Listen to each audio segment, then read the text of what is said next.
This Torah class is brought to you by TorahAnytime.com. On Facebook, and now we just have to get on here. Can you just share it with my thing? And then give it back to me. Okay. Oh my gosh, Peter's in the house.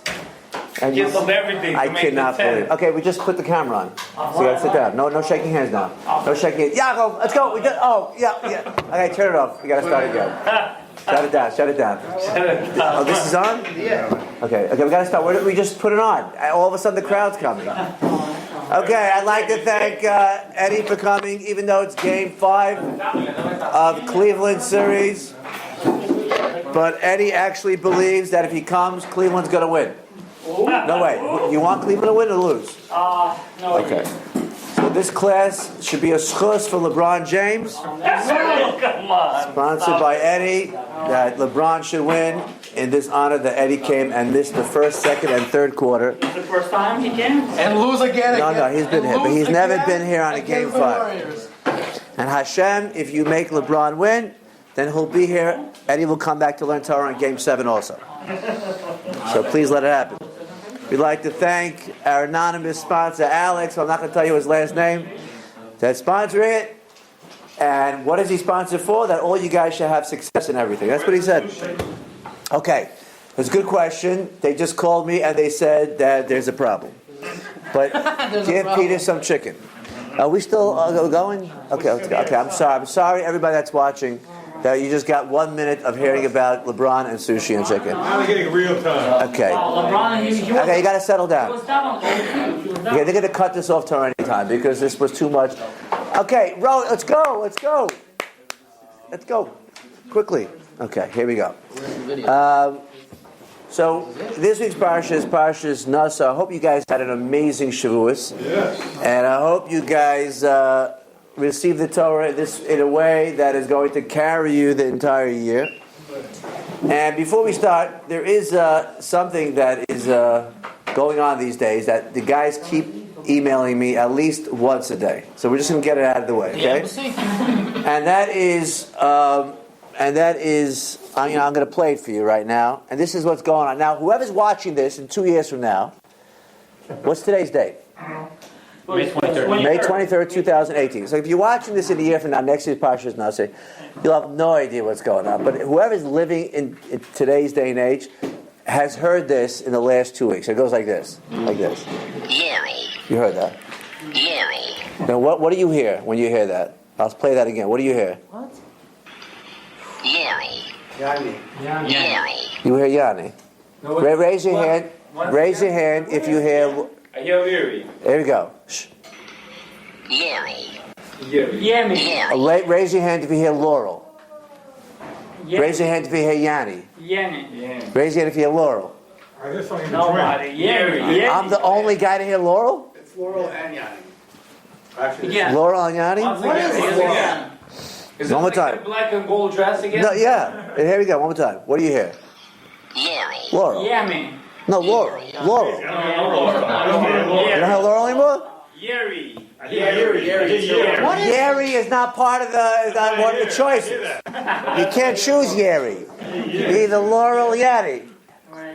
Yeah. Okay. What is this? You don't even know what it is? Okay. No. Where do you live? You don't know Cleveland's playing tonight, and you don't know Laurel and Yanni.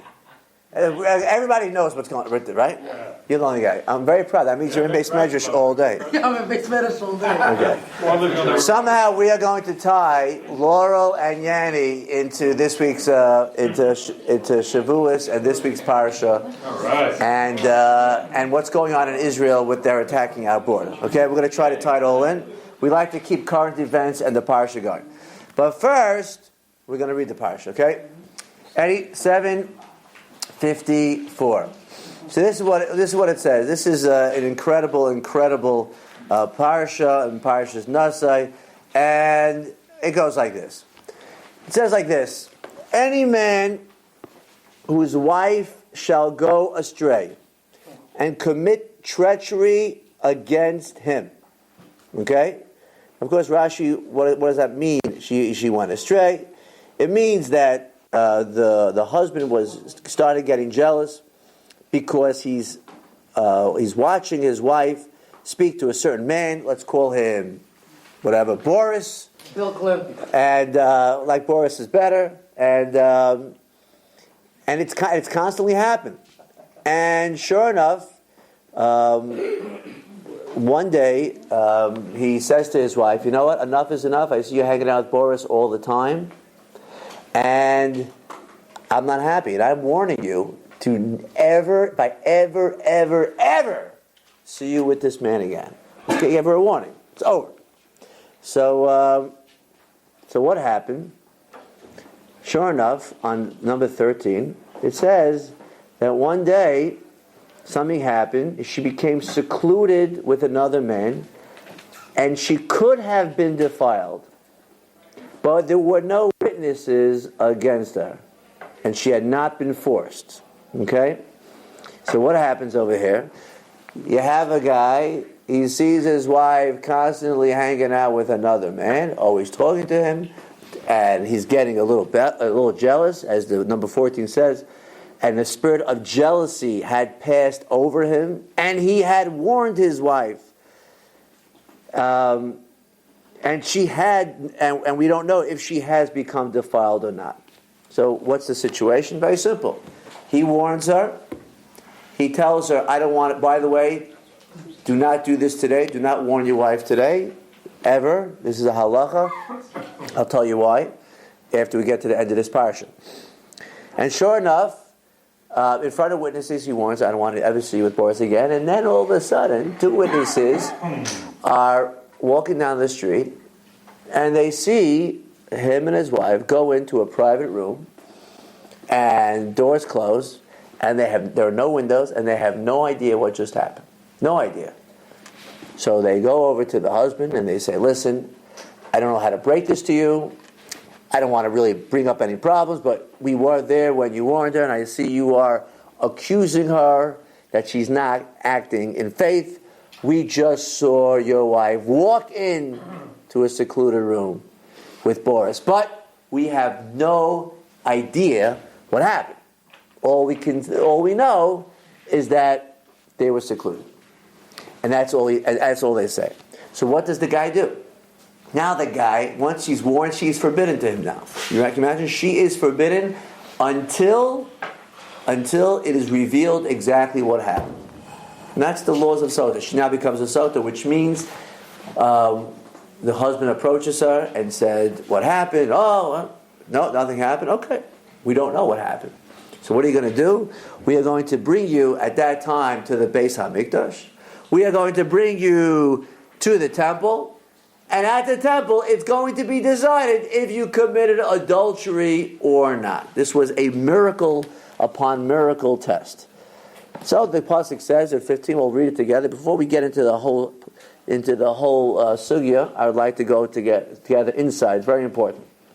"The man shall bring his wife to the kohen, and he shall bring her offering for her." Actually, she has to bring a sacrifice, an offering. Barley flour. There should be no oil on it. There shall be no frankincense upon it, for it is a meal offering of jealousies, a meal offering of remembrance, a reminder of iniquity. Usually every carbon, every sacrifice has oil. This does not have oil. Every sacrifice has special type of spices. This does not. Torah specifically says, God says, "I don't want that." And 16, the Kohen shall bring her near, have her stand before Hashem, and the Kohen shall take sacred water. This is sacred water from the kiyar and put it in an earthenware vessel. And the Kohen shall take from the earth that is on the floor of the tabernacle and put it in the water. Right? You think Harry Potter has cool potions? You got to see this potion. You have water from the kiyar, from the laver. You have dirt from the temple itself. And then he takes God's name and he takes on a piece of paper and he puts it into the mix and has God's name erased. Now you have this special potion there. So you have God's miraculous name in there. You have the water. You have the dirt. And now you walk over to him and say, "Drink, my friend." Now, if she admits her guilt, If she says, you know what, I'm not going through this is too scary, I admit I'm guilty, then of course he gives her a divorce, that's it. It's over. But if she is adamant, and she says, no, nothing happened, I don't care, nothing happened. Okay, the kohen warns her what's going to happen, and she drinks the water. If she committed adultery, miraculously her stomach will blow up, her body will deteriorate. Some say it blows up, but not like a grenade. And she miraculously just dies. It's a horrible, horrible death. Horrible death. And she dies on the spot. And they quickly take her body out of the temple because it's a holy temple. You got to get rid of this dead body. But if she goes through the embarrassment and she is clean, then they give her a blessing that if she never had children, she should have children. If she had ugly children, she had beautiful children. And that's what she goes through. So we have a lot to go over here. But it's amazing over here. It says over here that they really embarrass her. They rip her clothes. They take off her. She has a head covering, right? Whatever a bonnet or a hat, a wig. They take it off. It's very embarrassing, by the way, for a married woman, especially a religious woman, to uncover her hair. And here they let her hair down. And they literally embarrass her, and she goes through this process, and sure enough, well, it plays out. So the first question we have over here is, first of all, again, no one knows what went on in that room. I mean, it could be they were playing chess, could be they were playing backgammon, Parcheesi, Monopoly. We have no idea, and therefore we have to find out. But the question when you read this is, one second, what type of lady are we dealing with over here that we're accusing? These are not women that went to Lincoln High School and now got married. We're talking about a very religious lady. The fact that the Torah says that her hair was covered, she was married, she was dressed with tzniut, she was dressed modestly at this function. And they have to take off her sheitel. So how is it possible that the Torah is talking about a religious lady? Is this possible that this could happen to a religious person in a time of the Beis HaMikdash? Number two is that any time in Judaism, if there's ever a case of someone guilty or someone not, thank you very much, someone guilty or someone not, if there's ever a case, who decides guilty or not guilty in the regular court? Beis Din. Say it in English for them. Court. Who decides if you're guilty or not? So you go to court, either go to 3, you go to 23, you go to 71, right? And they decide. I think you should open that afterwards. It's going to be a mad rush. Why in the world is this the time where God Himself decides? The court's not deciding. The God Himself, in miraculous fashion, they're going to erase His name. They're going to put it in a potion. Never a time if someone's guilty of murder or someone's guilty of theft do you say, oh, did the guy steal? Make him drink the magic potion, see if he explodes. It's a steal. You don't know what happened. You don't have in any case, a lot of cases in court. You can't bring a murderer if there's no to aid him. In any case, a guy is accused of something. The guy is accused of thief without witnesses. Take him to court, and he might be innocent. We don't know. There's not enough evidence, right? The guy's murdered. No aid him. Okay, but here we're actually going to yes. Because he married them, like spiritual. He's saying God was involved in actual marriage. You're saying because it was a spiritual marriage, so God has to be involved in the breakup. Beautiful. I like that. Yes. I have a question. What if on the way to the temple, she hits her head and she has amnesia? Okay, very good. Okay, the question out there for Torah anytime: what if she hits her head and has amnesia? We don't care if she has amnesia this time because the miracle waters are going to test her. So whether she says yes or no this time, we don't really care. But now that she's on her way, but that is an interesting point. If she has amnesia, okay. Now, so and also, by the way, what is the avera to erase God's name in general? Right. Right, and it's the tetragrammaton. Very good. You can never erase God's name. What happens if you have God's name? Where do you put it, David? If you have God's name. There's a special part. Very good. Sheamus. Put a gnizah. Right? You're not allowed to erase God's name. Why in the world over here is God allowing? By the way, you're not allowed to say God. People don't know that, by the way. You're not allowed to say Hashem's name for no reason. Like tonight's chicken is amazing. It's really amazing tonight. So let's say you eat one piece. You go Baruch Atah Adonai, right? Hashem Elokeinu Melech Haolam Shakol Nivrat, right? 2 minutes later, you're like, you know what? I gotta get another piece. And the rabbi said, okay, you already said a bracha. I know, but this is such good chicken. I gotta thank God again. One more time, God. Baruch Atah, right? I say God. It's a prohibition. It's prohibition. You can't say God's name for no reason, just because you're in a mood. By the way, this applies even to say God in general. If you want to say God bless you, that's fine. It goes. But just for people to yell Hashem's name, even in English, for no reason, it's wrong. It's wrong. Even though, believe it or not, even God's name in English, unless it's done for a purpose, it's not the same as the name of Ad, but it is, believe it or not. And you're not supposed to say it unless it's for a proper reason. That's the law. So therefore, why in the world, if it's a prohibition, will Hashem allow His name to be destroyed? It says in the Torah, don't erase my name. We always put a chumash if it gets burnt, or if it's tefillin, God forbid, something happens, we put it away, we bury it. Now Hashem will allow His name to be destroyed. And these sacrifices is something to behold. You're making her have literally barley, animal fodder, animal feed. That's her. And finally, we are going to ask one more question, but for this one, you will have to look inside. Okay? Look inside. It says over here, Gemara. And here we go. Gemara, second paragraph. The answer is like that which Rabbi taught. Why is the passage of nazir juxtaposed? Who knows what the word juxtaposed means? Two things combined together. Very good. To the passage of Sotah. Why is the verse of nazir? You know what a nazir is? You'll know that, right? Nazir, right? What?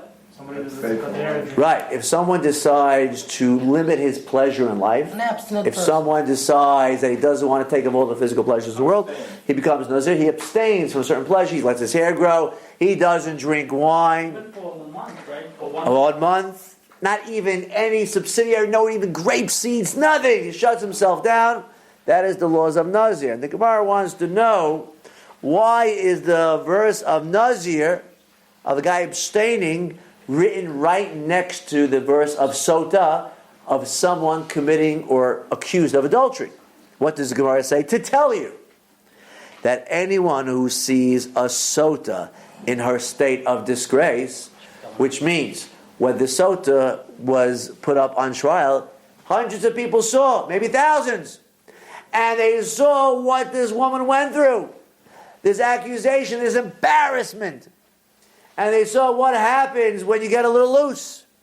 And the Torah is teaching you, anyone who sees this should separate himself from wine by vowing to become a nazir. Why? For it was wine, usually, that brings her to a state. Usually, for a woman to get to that level, usually it has to start with something. Usually starts with wine. And this is also why the Gemara's Sotah and nazir are next to each other. So when you see that, you say, whoa, oh my gosh. Look what she's going through. She's blowing up. This is crazy. I'm going to stop drinking wine. I'm going to get myself away from physical pleasures because I don't want this to happen to you. But the question is, one second. If you saw what happened to this woman, if you saw what she just went through, the embarrassment, the punishment, the death, why in the world would you have to abstain? Wouldn't that be enough? You just saw some disaster and you're like, you come home and you tell your wife, you know what? I'm good. I'm never sinning again the rest of my life. I'm going to be a tzaddik. What I just saw, someone just blew up without a grenade, I'm done, right? No. The Gemara says, no. You should make sure right then, stop. But why? Why? I saw something. If anything, I don't need a reminder. I just saw the greatest reminder of all time. So, and now you know why, by the way, that's why you shouldn't warn your wife these days. Because in those days, if you warn your wife, she was forbidden to you, if she was secluded, and then you were able to go test it by the waters. Today, unfortunately, until the Beis HaMikdash is built, there are no waters. So if you warn your wife, and then she's secluded with the guy, could be forbidden for you. So, guys, don't warn your wife. Got that? Good. Okay. Anyways. Rabbi, anyhow, with regard to the idea of prohibition, Yes? I mean, we have plenty of evidence that smoking is very harmful to your health and shaves off at least 10, 15 years of your life. Therefore? And people still smoke. Right. I won't mention any names. Right. We're not mentioning names. Yes. And therefore, so you're saying, so even though you saw it, he's answering the question, that even though he saw it, it really won't make so much of a difference. Okay. Here's the answer. You ready for the answer? Number one, I'm going to teach you a law about shalom bayit, peace in the house. So all of the guys that are married here, listen very closely. And for those guys that are dating, listen, you better listen closely. And if you're thinking about getting married, listen very closely. Erasing the name. Let's look at the last Gemara on file. Next page. A final incident. There was a certain Babylonian man who left Bavel for Eretz Yisrael and took a wife. So you had a guy from Babylon, and you had a guy from Israel. And they married each other. Rashi said they unfortunately did not speak the language of each other. Is that good not to know what your wife is saying to you? Yes. Maybe. Could be. It could actually help if you have no idea what she's yelling at you. Okay. And unfortunately their languages overlap. So the Gemara says, he said to her, cook for me a couple of lentils. Which really meant a bowl of lentils, but the way she understood it is she thought he meant two. So she cooked up this whole big thing of 2 beans for dinner. Okay? Because I guess the words mean the same thing. She's Jewish. And they're both Jewish, both religious. It's not very bright, is it? Rasach Allah, he became angry with her. She's trying to fulfill his wish. She thought the guy wanted 2 beans. He meant it a bowl, but he thought 2. Okay. The next day, he said to her, cook for me a full measure, a large amount. Bashili li griva. She again took him literally and cooked for him a full measure, which was much more than he could eat. So a larger amount, I guess, in his meant a bowl, and she basically cooked to him an entire 30 boxes of soup. Now he was getting a little frustrated because every time he wanted dinner, it was wrong. Amalai then said to her, "Zil isolate tray butsine. Go bring me 2 watermelons. Butsine, 2 melons. Azla va'aitile tray shrage." I guess the language overlapped. She went and brought him 2 lamps. So he wanted 2 watermelons, and he gave for dinner 2 lamps. And this is not. Now the guy's angry. He's about to lose it. In anger, he said to her, "Zile tavri yasan al reshe de bava." Go break them on top of bava. What's bava? A doorway. Go outside, crack those 2 lamps you gave me. Okay. It happened that at that time, there was a big rabbi sitting outside. His name was Bava. And he was sitting in the doorway. And he was actually talking about a Torah case. And she thought that my husband said I should crack these 2 candles over the head of Rabbi Bava. If this ever happens to you, call me right away. Don't even wait. Just call me right away, okay? Who, Rosenfeld? Yes, No. right away. Now, this guy Bava was sitting in the doorway, and she, confusing doorway, Bava, with Bava, his name, went and broke them on Bava's head. Now, he was a little stunned. Usually when a woman comes and think about, Rav Chaim Kanievsky sitting there in the street, and a woman coming and smashing 2 candles over his head. He's a Rabbi, was an enormous tzaddik. And Baba Ben Zuzah said to her, of course, very calm, "What is this that you have done?" I know you guys would say something else. If a woman cracks something on her head, you wouldn't say that. But he asked, "What is this that you have done?" And she said to him, "So did my husband commanded me. Go smash it over Bava." This guy loves the story. It's unbelievable. He can't stop laughing. Can you get him a sedative? This is great. Amar. So Who needs comedy? he said, Now, he obviously realized what just happened. He obviously realized. So he says, you unquestionably fulfilled the will of your husband. He's very impressed. May Hashem bring forth from you 2 sons that are like my sons. And sure enough, this bracha... Like Bob and Buzz. Yeah, He was saying you should have sons like me. He had big tzaddikim as sons. You should have sons like him. And sure enough, she was blessed. Now, why in the world is this Gemara? He's like, hey, who needs comedy? Who needs Seinfeld? I got the Gemara. He's laughing. He can't stop laughing. Right? He's not going to watch Letterman. Oh, he's not on anyway. Right? He got this. Why not? And the answer is because Baba Van Vuta was teaching all married people a tremendous lesson. Baba Van Vuta, when this lady smashed it over his head, the normal reaction of a guy when he gets smashed over the head is to go and yell and go crazy. If your spouse says something to you that bothers you and emotionally hurts you, the normal thing is to react. And Baba Van Vuta was teaching her that don't take yourself so seriously. Don't be so arrogant. Something happens to you, someone does something to you, relax. And that's exactly what he taught her. He taught her that, okay, your husband's yelling, relax. Don't take it too seriously. And she went home and she built a beautiful house. Right? And the story is also Rabbi. Remember, I think I once told you Rabbi was the same thing. There was a woman that every time she came home and the husband wanted dinner, and she go, where are you? I went to a class by Rabbi. I went to a class. She used to go listen to Torah classes. Husband got jealous. And he says, that's it? I don't know what's going on. And, she was really going to learn Torah. He says, that's it? You can't come back in the house until you spit in Rabbi's eye. I want witnesses. You spit in that guy. I want to make sure, right?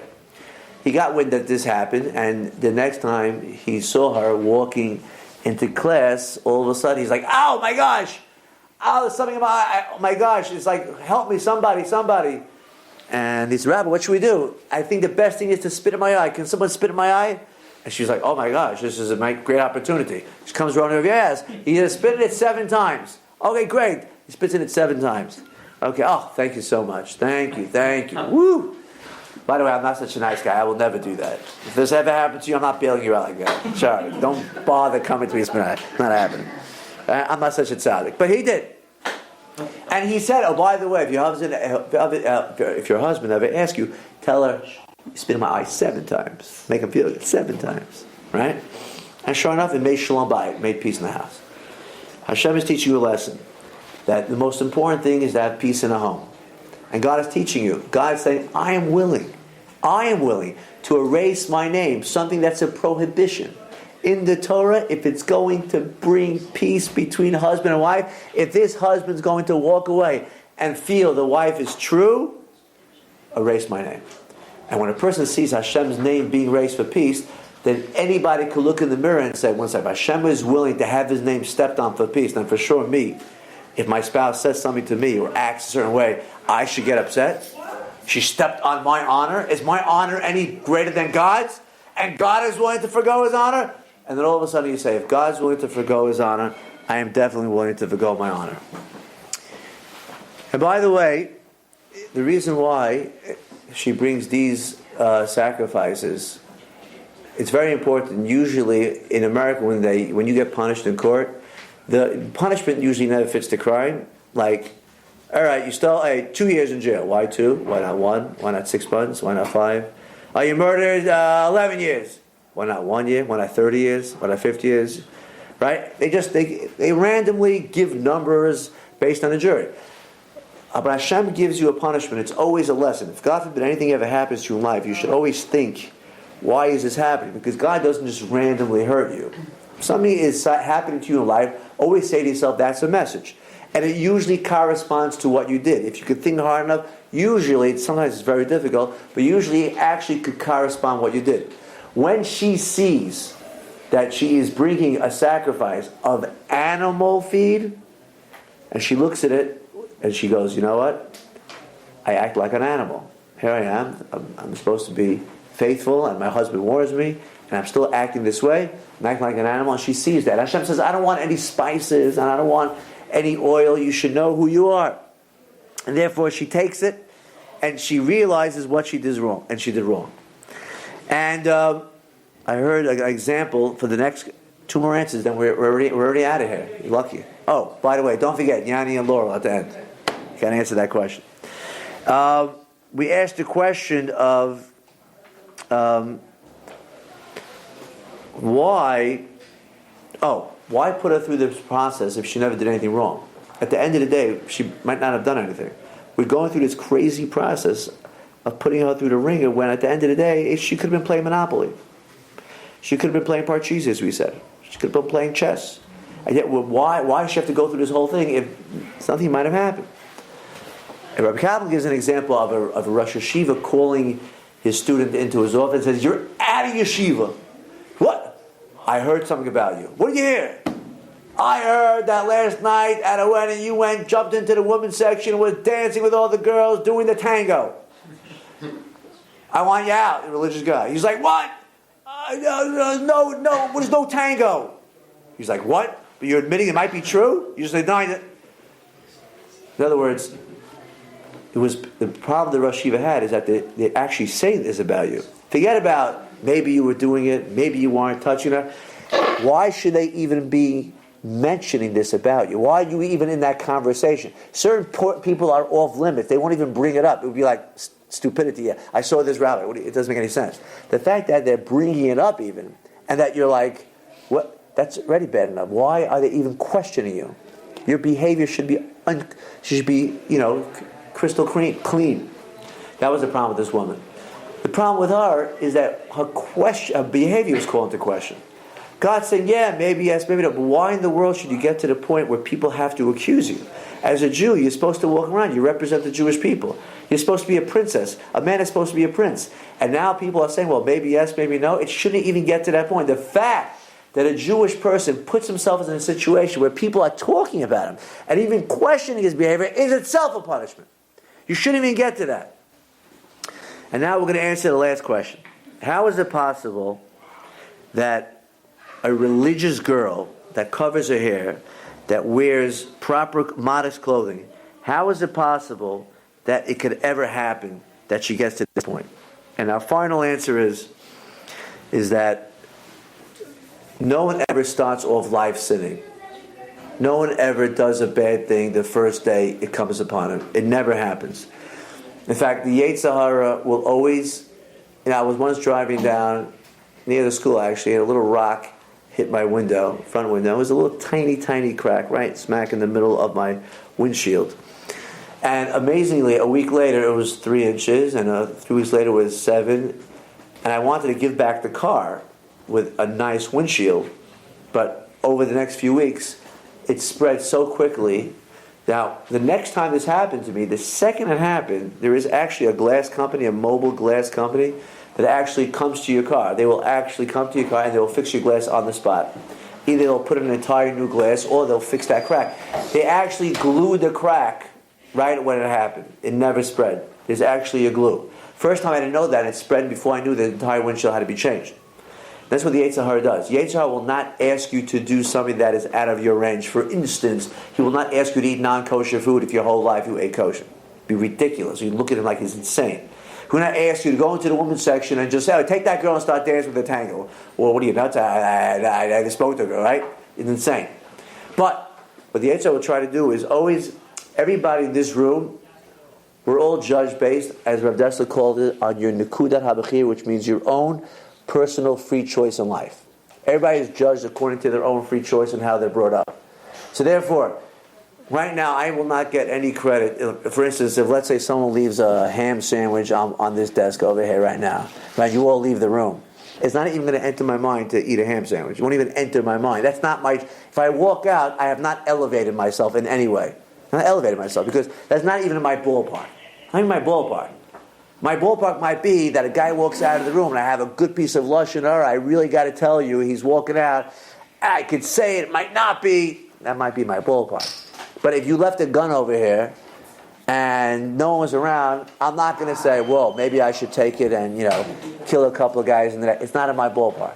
That's called Nekudah B'chira. Everybody has their own. For some guys, if I left the room and I left something non-kosher, it would be whoa, Rabbi's not here. Subway, not bad.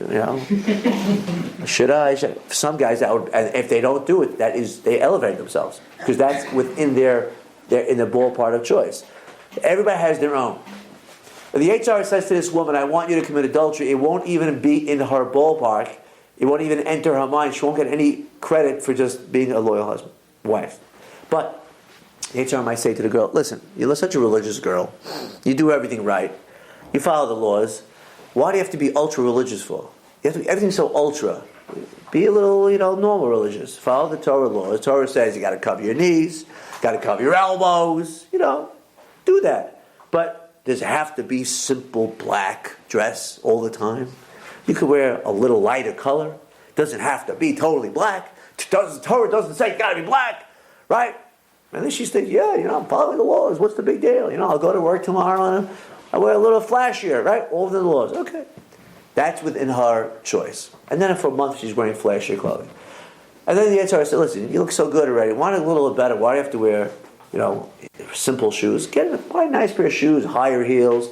Does Torah say anything about wrong with higher heels? Doesn't say anywhere in the Torah. The word heels. Doesn't say that. Well, whatever, just a little bit. And then a girl might say, okay, yeah, what's the big deal? And they do this to guys also all the time. Right? Don't walk over to a guy and say, just throw her a text, say hello, don't do anything. Just text her on Facebook, say hello, that's it. God forbid, don't do anything wrong. Right? He's very smart. And that's what he tells the girl. It might take the Yetzer Hara 10 years. 10 years.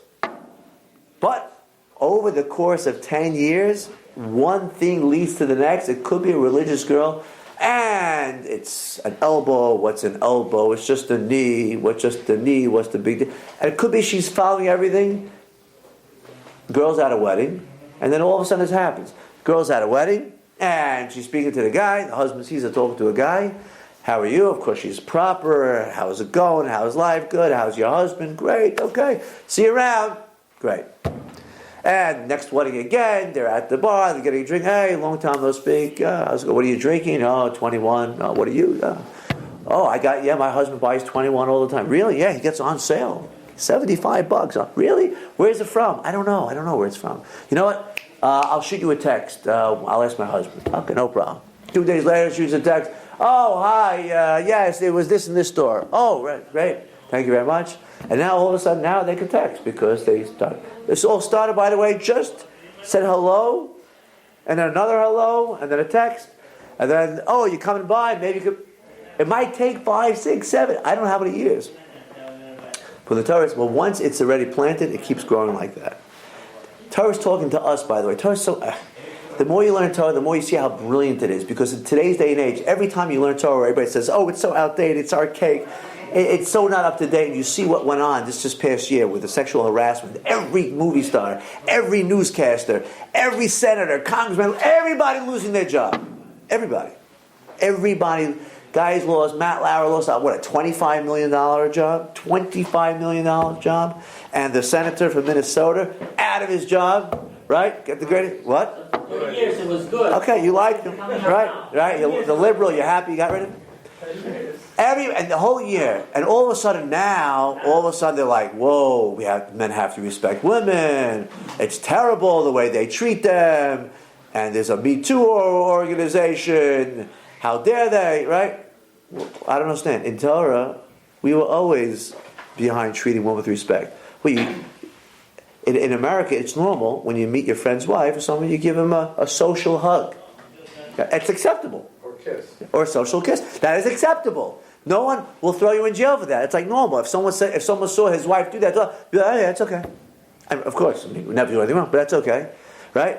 And then all of a sudden, when one thing leads to the next over 3 or 4 years, when you're at the work every day, give you social high fives and social hugs, and one thing later, all of a sudden, the guy does something in a I can't believe it! What a sicko! I don't understand.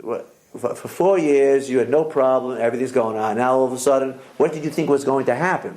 Well, I didn't think the guy would be so stupid. Maybe, but the Torah did. The Torah made guys. Torah made girls. Torah made them. God made them. He knows how guys work. And therefore he says, don't let it get that far. Don't let it get that far. And unfortunately, what happened to this person? Unfortunately, this person would realize and follow the Torah till its end, they would never have come to this. But that's what happens. The guy sees you talking and gets nervous and starts warning and everything like that. And therefore, the Ramban says that's why God had to decide this case. We asked, Aaron wanted to know. He gave a good answer. Why is God deciding this case? Why not a regular court? Why is God deciding the case? Because God knows how husbands think. Because if they went to court and the court heard the case and said, hey, innocent. You know what the guy would say? Okay, court says innocent, but he would be a jealous husband still. Just because OJ was innocent, right? What's the punishment for jealous husband? You want to know what happens to him? Yeah. In case he does something wrong. No. What case he's been jealous for nothing? No. It's nice. That's the thing. That's what we're trying to impress upon everybody. It's not for nothing. She put herself. She kept talking to this guy. And she kept talking to this guy. And he kept asking, and he bothered him, got jealous, and he warned her. Which means she brought it upon herself. Yeah, a husband would not just generally go, hey, don't talk to anybody. No, husbands are not like that. But when he constantly saw her and Boris together, every wedding, every bar mitzvah, every time, then he said, enough. And then again, she's secluded. So she brought it upon herself. You can't blame her. She did it herself. Yeah, why are you doing it? Whether she did or not. And therefore, the Torah is saying, Ramban saying a beautiful thing. There's no way a guy would walk out of court if the court said that she's innocent. But when God himself, remember, God is worried, he wants shalom bayit, he wants peace in the house. If God himself testifies, then he knows 100% it's good. But if a court would say she's innocent, he would be like, and God wants shalom bayit. Therefore, they use water from the kiyah, the laver. The laver are from the mirrors.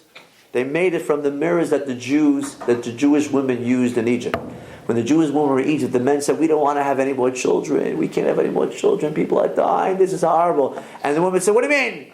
God said you got to be fruitful. Let's go. And they dressed themselves up with the mirrors and they got their husbands into them and they had more Jewish children. And God said, I want those mirrors. That's what mirrors are supposed to be used for. They're supposed to be used to bring a husband and a wife together. And he put them in the lab. And she has to use those mirrors to tell you used it wrong.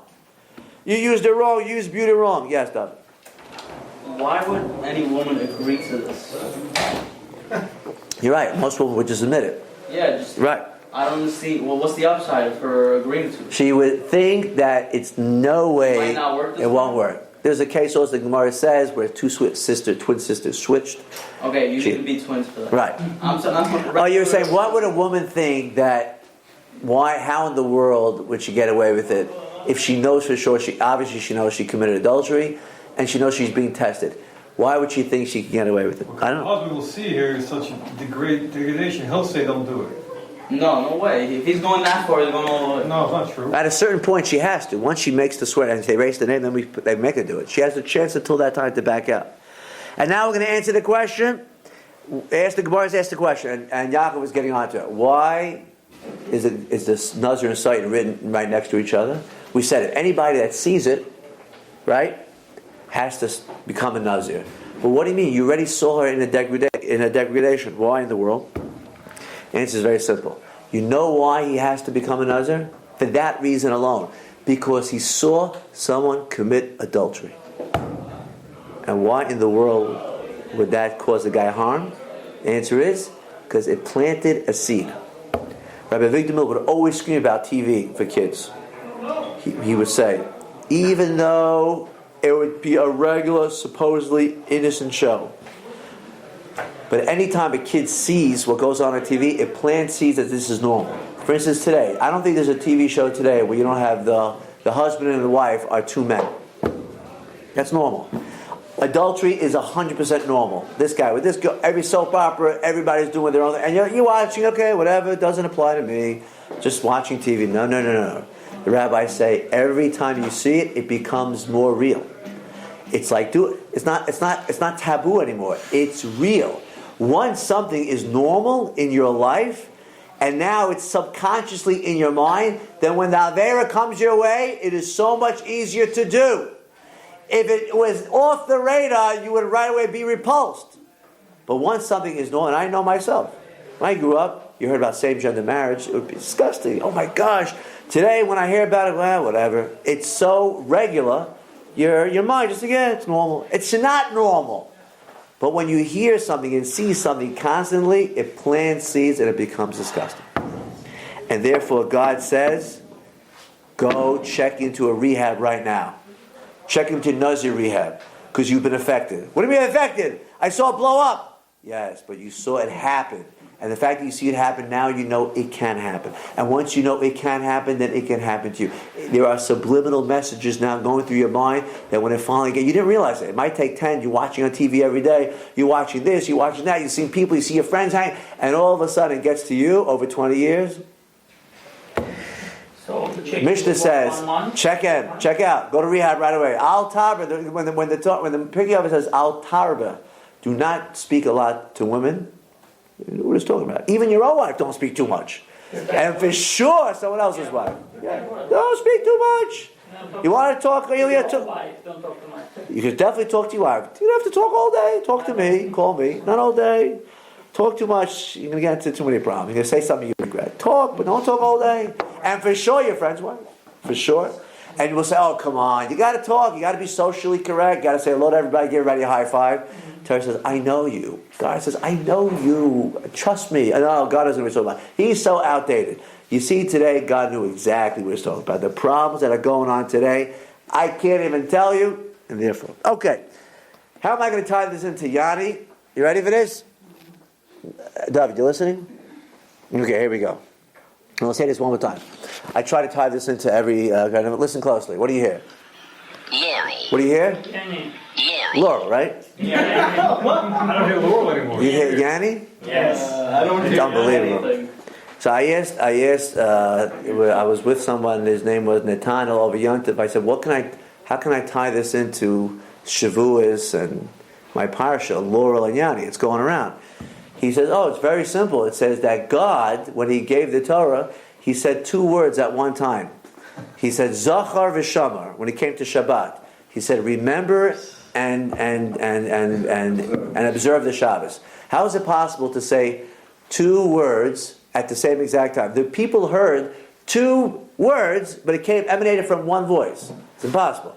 One voice said two words at exactly the same time, but people who heard two things. He said maybe it's the same thing as Laurel and Yanni. A little different though, but it's one word, we're hearing two different things at one time. No? You don't like that? One more time. Here you go. Listen to this. Yanni. Laurel. Yanni. It's unbelievable. Del, what do you hear? Del, what do you hear? I hear Yanni. Yanni from far. It's Laurel. It's unbelievable. They say it's based on pitch. I'm going to leave you with one more. Based on what we just talked about, Sotah, when you see something, you have preconditions in your life. That's why you have to go check in to be a nazir. When something... How long? For a month? For a month. For 1 month? Yes. If you need another one, take another one. But subliminal messages and your environment does affect you. So the students of mine were shocked, especially in Rage, when last week when they were showing online all the Palestinians and all the Hamas people storming the border. Wow. Now, you're watching this with your own eyes. You're watching this. And you're seeing a bunch of terrorists throwing rocks and burning tires and knives. And you see Israel trying to protect the border because these people are coming in trying to kill them. And they shoot them. If you watch MSNBC, they're telling you, oh, look at these terrorist Israelis. They're shooting these innocent people that just want their land back. You're like, oh, wow, really? Then you watch Fox, and they're saying, look at these terrorists attacking the border, trying to kill people in Israel. Israel's right for shooting them. Like, how is it possible that two people, two newscasts, two companies can look at the exact same thing and yet say two... Right? Where's it coming from? You ready for this? This is my new Laurel and Yanni. You ready for this? Should we turn this off? Should I turn the camera off for this last thing? Want to turn it off?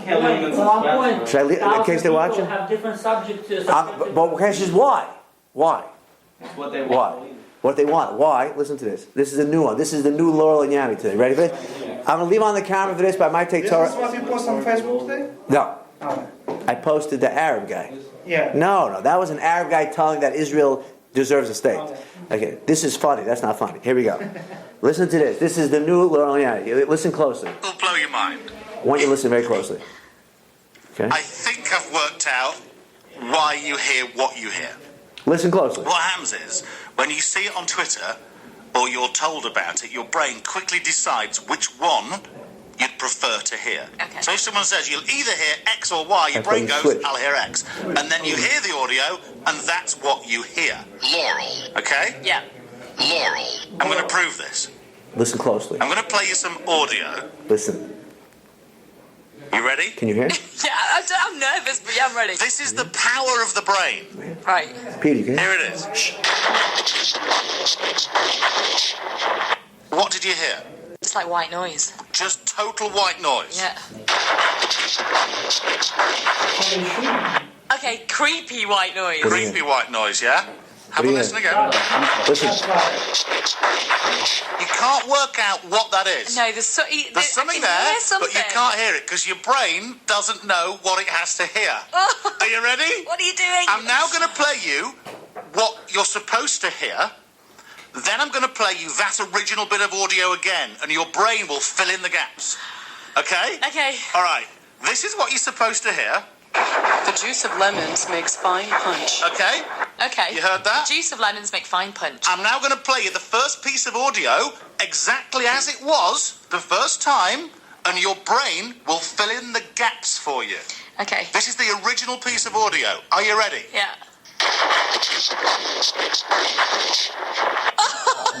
How freaky is that? I can You hear heard it? You heard it, yeah? Yeah. Same piece of audio, but your brain knows what Is that to crazy? expect. It fills it in for you. The juice of lemon makes fine Say it punch? again. Perfect. I can hear it perfectly. How weird's that? Crazy. have a brain. It's the same one. If you want to rewind it, it's the same X or one. Y. Your brain goes, I'll hear X. What does it And mean? then you hear the audio. It means is that once your brain is looking for something, if your brain is looking, once I feed you the information, the juice of lemon makes fine punch. Now your brain is looking for that. I can play you gibberish. Now you're going to find. You heard gibberish before, but you want to pre-program. You heard nothing. The second I gave you the information, you heard the same gibberish, and now you heard exactly what you were supposed to hear. And I think that's the whole answer to the MSNBC and Fox. If a person grows up on a college campus, if a guy grows up, he's an ignorant. He goes to a college campus, subliminally he hears about the boycotts and he hears about anti-Israel and Jews are this, Jews are cheap and do this, right? And then all of a sudden now he's seeing something he doesn't realize. He's seeing something based on everything he learned in public school and high school, on his liberal teachers, on his, who knows, his family, and his mind starts thinking. He thinks he's thinking with free choice. He doesn't realize that he's thinking based on his environment. While another person who grew up with a normal atmosphere in Torah principles, he'll actually hear things and hear exactly what he's supposed to hear. And that's why I think in the guys in nazir and Sotah, the same thing. When this guy, he sees a Sotah, he hears about adultery, he thinks, what's the big deal? I'm not even going to do that. In fact, I never have to go to be a nazir guy, so what happens? No. You don't realize. It's now out there. You now see that this is what people do. You now see that this is what's common. Oh, it's common now in your mind. Subliminally, it's now common. Therefore, God says, check into rehab. Because if you don't weed it out, it's going to become that. And therefore, when kids watch these, it's so scary. He plays these games and these killings and the cursing, and they watch these shows with immorality, and all of a sudden, right? I'm not even saying how bad it is. It becomes part of their thinking, and they grow up, and they don't get disgusted when they see it. This lady, it started small. Of course, violence is normal. You're allowed to go. They can take a gun now and use it. Of course, someone does something wrong. If you shoot somebody now, big deal. Everybody shoots. You bother me, I shoot you in the head. Murder is good. Murder is allowed if you're defending yourself. It's a horrible country you live in. I feel bad. Everybody's playing Fortnite.